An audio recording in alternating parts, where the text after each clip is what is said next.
আসসালামু আলাইকুম। আমি আছি বরিশাল পটুয়াখালী মহাসড়কের লেবুখালী পায়রা নদীর উপর।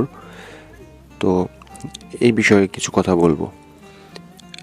এই সেতুটি নির্মিত পায়রা সেতু লেবুখালী সেতু 24 অক্টোবর 2021 তারিখে প্রধানমন্ত্রী শেখ হাসিনা উদ্বোধন করেন। এই 4 লেন সেতুটি বরিশাল বিভাগের দীর্ঘতম সেতুগুলোর একটি, যা কুয়াকাটা সমুদ্র সৈকত পর্যন্ত ফেরিবিহীন যোগাযোগ স্থাপন করে। কুয়েত ফান্ড ও ওপেক ফান্ডের অর্থায়নে নির্মিত এই সেতুটি ওই অঞ্চলের অর্থনীতিতে ব্যাপক ইতিবাচক পরিবর্তন এনেছে। 2013 সালের মার্চ প্রধানমন্ত্রী শেখ হাসিনা সেতুটির ভিত্তিস্তর স্থাপন করেন। নির্মাণকাল ও নির্মাণকারী প্রতিষ্ঠান 2016 সালের 24 জুলাই আনুষ্ঠানিকভাবে নির্মাণ কাজ শুরু হয়, যা চীনা ঠিকাদারি প্রতিষ্ঠান Longjian road and bridge company limited সম্পন্ন করে।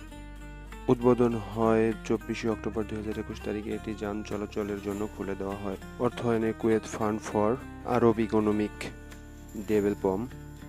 পায়রা সেতু চালুর ফলে বরিশাল টু পটুয়াখালী সড়কে ফেরি পারাপারের ভোগান্তি দূর হয়েছে, যা রাজধানী ঢাকা থেকে সরাসরি কুয়াকাটা পর্যন্ত সড়ক যোগাযোগ নিরবচ্ছিন্ন করেছে। এটি পর্যটন শিল্পের বিকাশে এবং দক্ষিণ অঞ্চলের ব্যবসায়িক সম্প্রসারণে গুরুত্বপূর্ণ ভূমিকা রাখছে।